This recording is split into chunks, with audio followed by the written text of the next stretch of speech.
इडली बनवणार आहोत, तर आपण इडलीसाठी काय काय साहित्य लागते बघूयात. आता इडलीसाठी मी ते 3 वाट्या तांदूळ घेणार आहे मोजून. एक,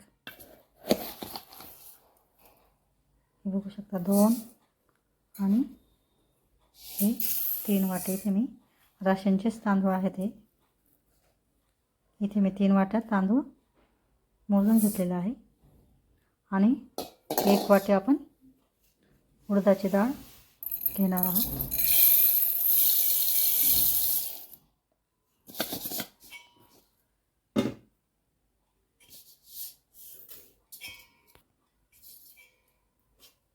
इथे बघू शकता मी 1 वाटी उडदाची डाळ घेतलेली आहे. आता हे आपण दोन्ही पण छान स्वच्छ धुवून घेणार आहोत 2-4 पाण्याने. तर चला आज आपण छान लुसलुशीत अशा इडल्या बनवणार आहे. तर बघूयात. इथे मी आता 3 वाट्या तांदूळ घेतलेला आहे आणि 1 वाटी उडदाची डाळ घेतलेली आहे. आता याला आपण छान स्वच्छ धुवून घेणार आहोत. इथे बघू शकता आता हे किती घाण पाणी निघते या तांदळामधून. आपण याला छान असं स्वच्छ चोळून असं स्वच्छ धुवून घ्यायचं आहे 2-4 पाण्याने. इथे बघू शकता डाळ पण आपण वेगळ्या पातेल्यात भिजू घातलेली आहे. ती पण छान स्वच्छ धुवून घ्यायची चोळून, म्हणजे त्याच्यातलं सगळं काडी कचरा घाण वगैरे सगळं धुवून निघून जाईल अशा पद्धतीने. आता मी याला 2-3 पाण्याने चांगलं स्वच्छ धुवून घेणार आहे. इथे बघू शकता आपण तांदूळ छान स्वच्छ धुवून घेतलेला आहे. आता आपण तांदूळ बुडेल इतपत पाणी टाकून घ्यायचं आहे त्याच्यात भिजण्यासाठी. मी 1-2 तांबे पाणी टाकून घ्यायचे. हे बघा इथे बघू शकता पाण्याचं काही मेजरमेंट नसते, कमी जास्त पण टाकलं तरी चालते. फक्त तांदूळ आपले चांगले भिजायला पाहिजे ह्या पद्धतीने. यानुसार आपण पाणी टाकायचं आहे आणि तसंच आपण डाळीमध्ये पण आता पाणी टाकून घेणार. इथे बघू शकता आपण आता याच्यात पाणी टाकून घ्यायचं आहे. 1 तांब्याभर मी पाणी टाकून याच्यात झाकण ठेवून आता आपण याला 4 किंवा 5 तास छान भिजू द्यायचं आहे. इथे बघू शकता आता आपण हे ताट त्याच्यावर झाकून व्यवस्थित याला बाजूला ठेवायचं आहे भिजण्यासाठी.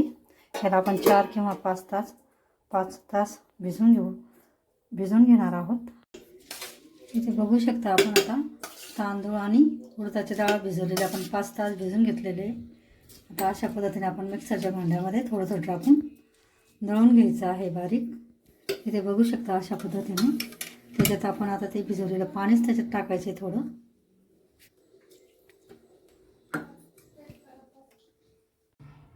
इथे बघू शकता आपण तांदूळ दळून असे भिजत घातले होते रात्रभर. तर आता आपलं छान पीठ असं वरती फुलून आलेलं आहे. तर आता आपण चला बनवूयात इडल्या. मी रात्रभर या पिठाला तांदूळ आणि डाळ दळून रात्रभर भिजून घेतलं होतं. त्यामुळे असं एकदम छान आपलं ते अर्धं पातेलंच दळलेलं होतं मी. ते पूर्ण फुगून वरती आलेलं आहे अशा पद्धतीने. आता आपण याच्या छान इडल्या बनवूयात. तर चला बघूयात. इथे बघू शकता आता आपण याच्यात पाणी उकळून घेतलेलं आहे इडली पात्रामध्ये.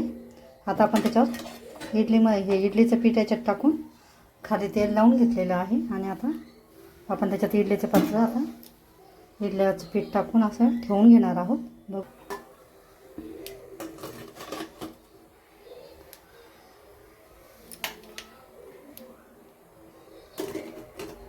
आणि हे विरुद्ध दिशेला ठेवायचं आहे. खाली जर इडली असेल तर याच्या वरती ठेवायचं आहे, म्हणजे अशा पद्धतीने. इथं इडली आहे तर इथं हे हवा लागण्यासाठी त्याला आपण इडल्या छान शिजण्यासाठी विरुद्ध याच्याने ठेवायचं आहे आपण. इथे बघू शकता अशा पद्धतीने आपण आता ठेवून घेतलेलं आहे.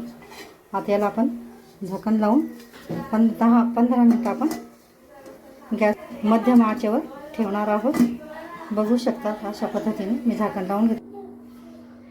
15 मिनटं आपले झालेले आहे. तर चला आता आपण बघूयात आपल्या इडल्या कशा झाल्या त्या. तर चला आता आपले 15 मिनटं झालेले आहेत.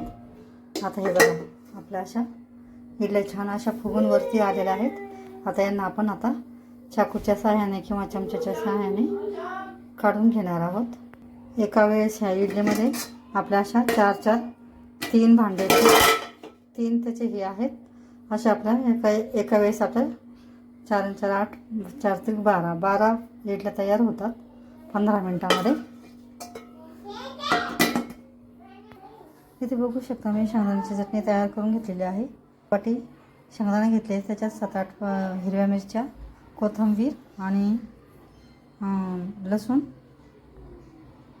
घेऊन आणि सगळं मिक्सरमध्ये बारीक दळून त्याला जिरे, मोहरी आणि कढीपत्त्याची फोडणी दिलेली आहे.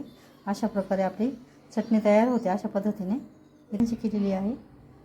तर अशा पद्धतीने व्हिडिओ आवडल्यास लाईक करा, शेअर करा, सबस्क्राईब करा. व्हिडिओ बघितल्याबद्दल धन्यवाद. इथे बघू शकता अशा पद्धतीने आपल्या इडल्या छान अशा तयार झालेल्या आहेत. एकदम अशी सॉफ्टी, नरम आणि अशा छान पटकन अशा तुटतात आणि नरम अशा छान चकल्या आपल्या शेंगदाण्याची चटणी बनवून घेतलेली आहे. ही रेसिपी आवडल्यास, हे इडलीची रेसिपी आवडल्यास लाईक करा, शेअर करा, सबस्क्राईब करा. व्हिडिओ बघितल्याबद्दल धन्यवाद.